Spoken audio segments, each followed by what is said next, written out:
Best health packages up to 80% discount. Tirumala Diagnostics. నమస్కారం శశికాంత్ గారు. నమస్తే నాగరాజ్. పేరెంట్స్ వెళ్ళి రాయకపోతే జరిగేటువంటి నష్టాలు ఏ విధంగా ఉంటాయండి? ఈ విల్ గురించి మీరు టాపిక్ తీశారు. సింపుల్ ఒక క్వశ్చన్ అడిగారు కానీ ఇప్పుడు కరెక్ట్గా ట్రెండ్ అవుతుంది. ఏది అంటే మన దేశంలోనే రిచెస్ట్ పర్సన్ వ్యాపారవేత్త ముఖేష్ అంబానీ గురించి ఇదే డిస్కషన్ నడుస్తుంది. ఇప్పుడు ట్రెండ్ అవుతుంది. కరెక్ట్ టైంకి మీరు అది విల్ గురించి కూడా అడుగుతాం జరిగింది. ముఖేష్ అంబానీ తెలియని వ్యక్తి ఎవరు భారతదేశంలోనే కాదు, ఏషియాలోనే కాదు, ప్రపంచంలో కూడా ముఖేష్ అంబానీ గురించి తెలియని వ్యక్తి లేరు. అలాగే వాళ్ళ తండ్రి ధీరుభాయ్ అంబానీ గురించి కూడా తెలియని వాళ్ళు ఎవరు లేరు. ధీరుభాయ్ అంబానీ గారి మీద ఎన్నో పిక్చర్స్, మూవీస్ బాలీవుడ్ వచ్చాయి. బాలీవుడ్ మూవీస్లో అభిషేక్ బచ్చన్ కూడా తీస్తాం జరిగింది. గురు అని అనుకుంటా, సంథింగ్ లైక్ దట్. సో ఇప్పుడు ధీరుభాయ్ అంబానీ అన్నది ముఖేష్ అంబానీ అన్నది మనం తరచుగా మాట్లాడుకునేటప్పుడు నువ్వేమైనా అంబానీయా అని అడుగుతారు. జనరల్గా కామన్ మ్యాన్ మాట్లాడుకునేటప్పుడు అంబానీ తోటి ప్రతి టాపిక్లో నువ్వేమైనా పెద్ద అంబానీయా అని అడుగుతారు. ఓకే, అంత పేరు, అంత ప్రఖ్యాతలు, అంత డబ్బు సంపాదించిన ముఖేష్ అంబానీ ఇవాళ విల్ గురించి ఆలోచిస్తాం జరుగుతుంది. మీరు చూడండి, ధీరుభాయ్ అంబానీ చనిపోయినప్పుడు విల్ రాయలేదు. విల్ రాయకపోవటం వల్ల ముఖేష్ అంబానీ, అనిల్ అంబానీకి మధ్య ఎన్నో యుద్ధాలు లీగల్గా జరిగాయి.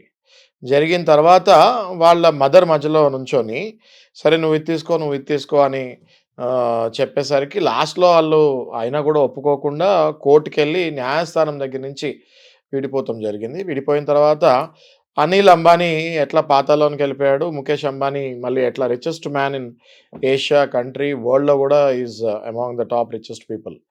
ఓకే, సో ఇవాళ ముఖేష్ అంబానీ విల్ రాస్తానికి కారణం ఏంటి అంటే వాళ్ళ ఫాదర్ విల్ రాకుండా చనిపోవటం వల్ల ఇద్దరు అన్నదమ్ములు ఎంత స్ట్రగుల్ అయ్యారు, ఎంత అమూల్యమైన టైము వాళ్ళకి ప్రతి సెకండ్ ఇంపార్టెంట్. నాగరాజ్ గారు, ఇవాళ మనము నార్మల్గా బిజీ ఉండే పీపుల్ కూడా ఒక 1 minute టైం ఇస్తాను కూడా ఆలోచిస్తున్నారు. Because everyone know that time ఒక్కటే తిరిగి రాంది, వేరేవన్నీ యూనో ఈ లైఫ్లో తిరిగి వస్తాయి కానీ టైం ఒకటి తిరిగి రాదు. సో ఎంతో టైం ముఖేష్ అంబానీ, అనిల్ అంబానీ వేస్ట్ చేసుకున్నారు.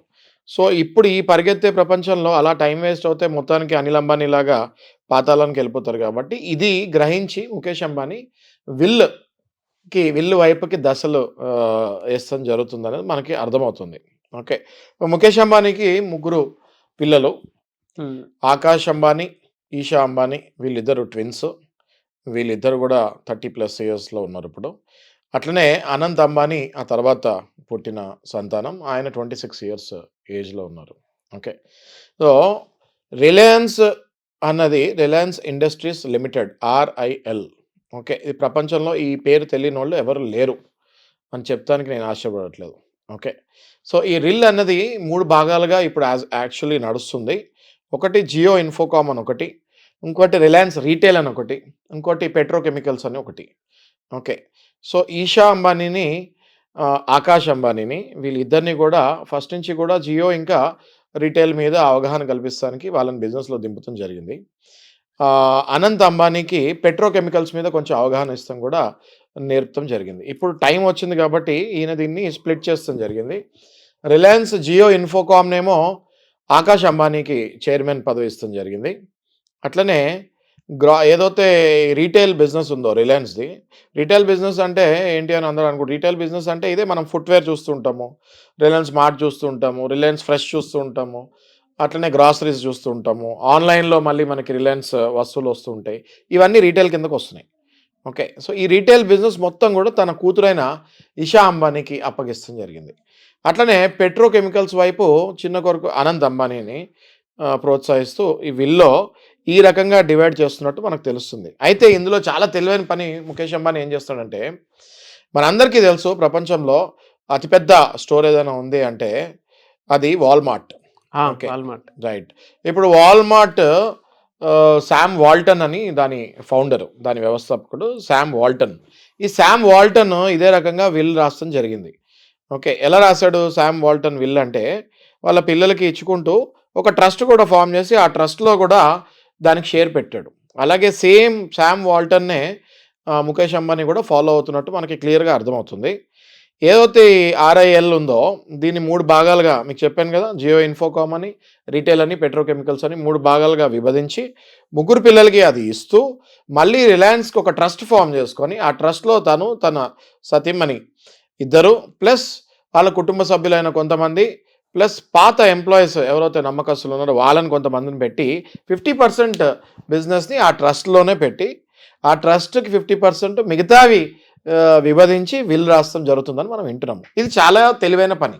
ఎందుకంటే పిల్లలకు ఒకసారి విల్ రాసేసిన తర్వాత ఇది నీది ఇది నీది ఇది నీది అనగానే ఇంకా వాళ్ళకి గుర్రాన్ని వదిలేసినట్టు అవుతుంది. సో అలా కాకుండా ముఖేష్ అంబానీ బతుకుండగానే విల్లు రాసుకుంటూ ఏం విల్లు రాశానో కూడా ప్రకటించుకుంటూ వాళ్ళని ఆ పని మీద పెడుతూ మళ్ళీ ట్రస్ట్ నుంచి వీళ్ళందరినీ కంట్రోల్ చేస్తూ, అంటే ఏమవుతుందంటే రేపొద్దున ముఖేష్ అంబానీ టైం అయిపోయేసరికి ముఖేష్ అంబానీకి క్లియర్గా వీళ్ళు ఎలా ఏ దారిలో వెళ్తున్నారు అన్నది తెలుస్తుంది. ఆ దారి బట్టి ఈయన విల్లు చేంజ్ చేయాలా వద్దా అన్నది ఆలోచించుకొని ప్రస్తుతం ఉన్న విల్లు లాస్ట్లో మళ్ళీ చేంజ్ చేసినా మనము ఆశ్చర్యపడక్కర్లేదు. ఓకే, సో ఇది చాలా టెక్నికల్గా Mukesh Ambani is doing very good job. Of course will have very brilliant lawyers working with him. they would have discussed among themselves before writing a will. ఈ విల్ ఇంతటితో లాస్ట్ అనుకుంటే చాలా తప్పు. ఈ ముగ్గురు పిల్లలకి ఏదైతే ఇస్తున్నాడో వీళ్ళు ముగ్గురు పిల్లలు ఎలా అయితే వెళ్తున్నారు, ఎలా కష్టపడుతున్నారు, వాళ్ళ స్టాఫ్ తోటి ఎలా ప్రవర్తిస్తున్నారు, ఎలా అభివృద్ధి చేస్తున్నారు, దానివల్ల దేశానికి ఎన్ని ఉపయోగాలు వస్తున్నాయి, వీళ్ళు అసలు కరెక్ట్ రూల్స్ ఫాలో అవుతున్నారు, ఇవన్నీ చూసుకొని లాస్ట్లో మళ్ళీ ఇంకో విల్ 100% రాస్తాడని నేను అనుకుంటున్నాను. ఓకే, అది ఆయన కూడా మరి హీ షుడ్ రివీల్ ఇట్ తర్వాతే తెలుస్తుంది మనకి ఇది. ఓకే, ఇది చాలా బాగుందండి, అద్భుతమైన టెక్నిక్ ఇది. చాలామంది ఇప్పుడు బిజినెస్లో చేసే వాళ్ళకి కానివ్వండి, లేకపోతే ఆస్తులు సంపాదించి అలా పెట్టుకున్న పెద్దవాళ్ళకి కానివ్వండి, ఇట్లాంటి విల్స్ ఒక ఆదర్శంగా తీసుకొని మనం కూడా ఇట్లాంటి విల్స్ని మనం కూడా ఉపయోగించుకొని రాయాలని నేను కోరుతున్నాను. అట్ ద సేమ్ టైం ఈ పెద్దవాళ్ళు ఎవరైతే ఉంటారో వీళ్ళ ఆస్తులు పంచకుండా ఒకవేళ చనిపోతే పిల్లలు దాని మీద చాలా లీగల్ ఫైట్ చేయాల్సి వస్తుంది. నేను చాలా కేసులు తరచుగా చూస్తుంటాను నాగరాజు గారు నా దగ్గరికి. ఇప్పుడు హైదరాబాదే ఫర్ ఎగ్జాంపుల్ తీసుకుంటే, హైదరాబాద్లో రాణిగంజ్ అని ఒక ఏరియా ఉంది. ఈ రాణిగంజ్ అనే ఏరియాలో చాలా బిల్డింగ్స్, పురాతనమైన బిల్డింగ్స్. ఇప్పుడు ఎట్లా ముఖేష్ అంబానీ ఆ స్టేజ్ నుంచి కష్టపడి వచ్చారో మన హైదరాబాద్లో కూడా ఇక్కడ రాణిగంజ్ ఉన్న ప్లేసెస్లో చాలామంది ట్రేడర్స్ చాలా కష్టపడి చాలా డబ్బులు సంపాదించుకుంటాం జరిగింది. పెద్ద పెద్ద బిల్డింగ్స్ ఉంటాయి అక్కడ. అవి ఇప్పుడు గోల్డ్ మైన్ అవన్నీ బిల్డింగ్స్. అక్కడ నేను ఒక కేసు చూస్తాం జరిగింది ఈ మధ్యకాలంలో. అక్కడ ఒక ఆయన ఇలాగే పాపం విల్ రాయకుండా చనిపోయారు. ఓకే, అందులో ఏం చేశాడంటే పెద్ద కొడుకేమో మొత్తం ఆక్రమించేసుకున్నాడు, చిన్న కొడుకు కొంచెం మెత్తగా.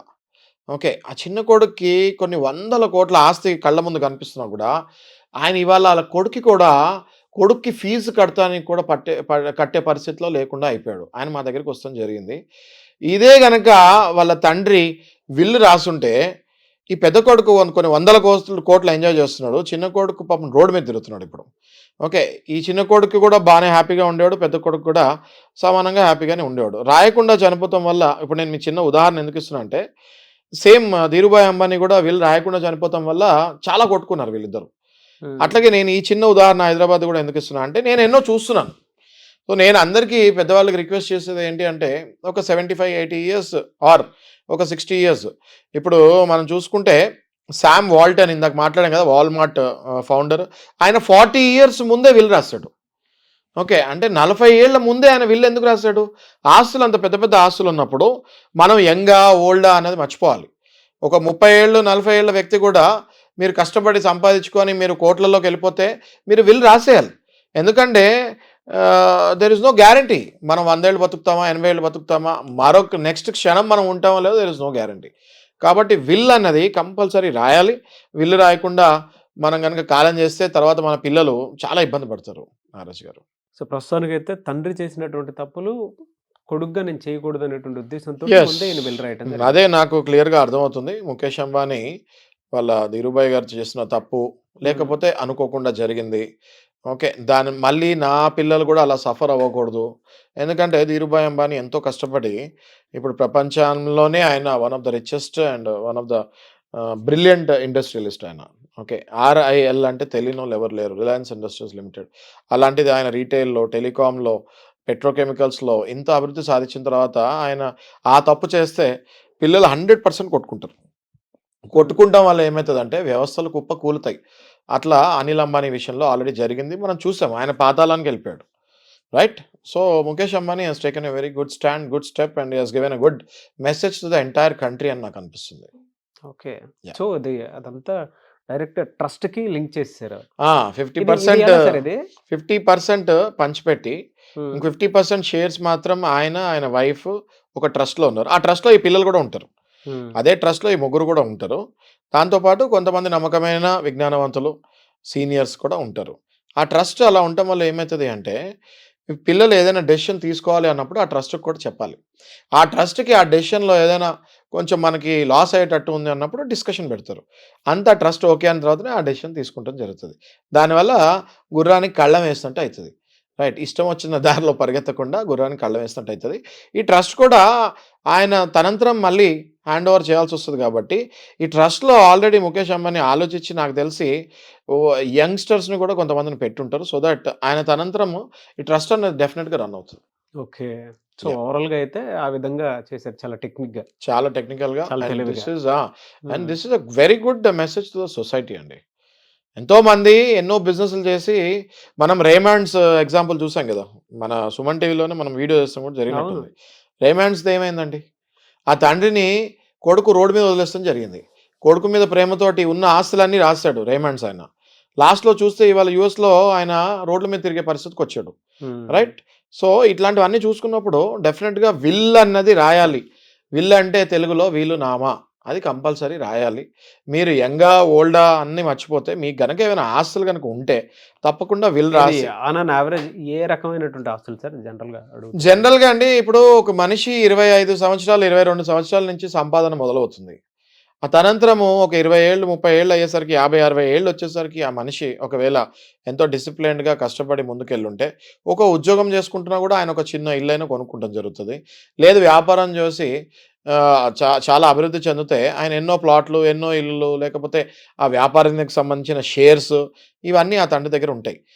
అలాంటప్పుడు ఇద్దరు, ముగ్గురు గనక పిల్లలుంటే, ఒకవేళ వీళ్ళు విల్లు రాకుండా చనిపోతే, ఆ ఇద్దరు, ముగ్గురు పిల్లలు ఆ ఆస్తిని ఎంజాయ్ చేయకుండా లైఫ్ లాంగ్ ఆ ఆస్తి గురించి కోట్ల చుట్టూ తిరుగుతూ, ఉన్నది వాళ్ళు సంపాదించింది కూడా కరగబెట్టుకొని రోడ్డు మీద పడటం జరుగుతుంది.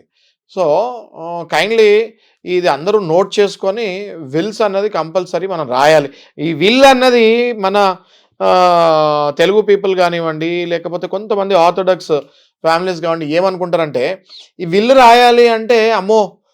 నన్ను వీలునామా రాయమంటున్నారా? అంటే నన్ను చంపేస్తారా? లేకపోతే నేనింక అయిపోయినట్టేనా? అని పిచ్చి భ్రమలో ఉంటున్నారు నాగరాజు గారు. That is wrong. విల్ అనేది ఏంటి? ఎప్పుడు ఏ మనిషి ఉంటారో, ఏ మనిషి పోతారో తెలీదు. సో, మీరు సంపాదించిన ఆస్తి మీ తనంతరం అది కరెక్ట్ హ్యాండ్స్‌లోకి వెళ్తుందా లేదా? మీరెవరైతే ప్రేమిస్తున్నారో వాళ్ళకి ఇస్తున్నారా లేదా? అనేది మీరు బతికున్నప్పుడే రాయాలి. ఇది రాయకపోవటం వల్ల చాలా రాంగ్ హ్యాండ్స్‌లోకి వెళ్తాయి. నేను మీకు మళ్ళీ చెప్తున్నాను. మన హైదరాబాద్‌లోనే ఒక ఎగ్జాంపుల్ తీసుకుంటున్నాను. ఈ విల్ రాయకుండా ఒకాయన చనిపోయాడు. పై ఫ్లోర్‌లో పెద్ద కొడుకు, కింద ఫ్లోర్‌లో చిన్న కొడుకు ఉంటారు. ఓకే. ఈ పెద్ద కొడుకు పాపం చాలా మంచోడు. ఓకే. ఈ చిన్న కొడుకు, చిన్న కోడలేమో చాలా గడుసు పిల్ల. ఓకే. ఈ విల్ రాయకుండా చనిపోయాడు. ఆ ఇల్లంతా ఆ చిన్న కోడలు తీసుకొని పెద్ద కొడుకుని, పెద్ద కోడలు రోడ్డు మీద వేయడం జరిగింది. అసలు యాక్చువల్‌గా ఆ తండ్రిని చూసింది మొత్తం పెద్ద కొడుకు, పెద్ద కోడలే. విల్ రాయకుండా చనిపోవడం వల్ల ఎవరైతే చూడలేదో వాళ్ళు ఇల్లు ఎంజాయ్ చేస్తారు. ఎవరైతే ప్రేమగా చూసారో లాస్ట్ వరకు వాళ్ళు ఇవాళ రోడ్డు మీద ఉన్నారు. సో, అట్‌లీస్ట్ మొత్తం పెద్ద కొడుక్కే ఇమ్మని చెప్పట్లేదు. ఓకే. అట్‌లీస్ట్ ఆ ఫ్లోర్ అయినా పెద్ద కొడుకిచ్చి కింద ఫ్లోర్ చిన్న కొడుకు ఇచ్చుంటే, ఆ పెద్ద కొడుకు ఎవరైతే పోయే వరకు జాగ్రత్తగా చూసుకున్నాడో అట్‌లీస్ట్ ఆ గ్రాటిట్యూడ్ అయినా ఉండేది కదా!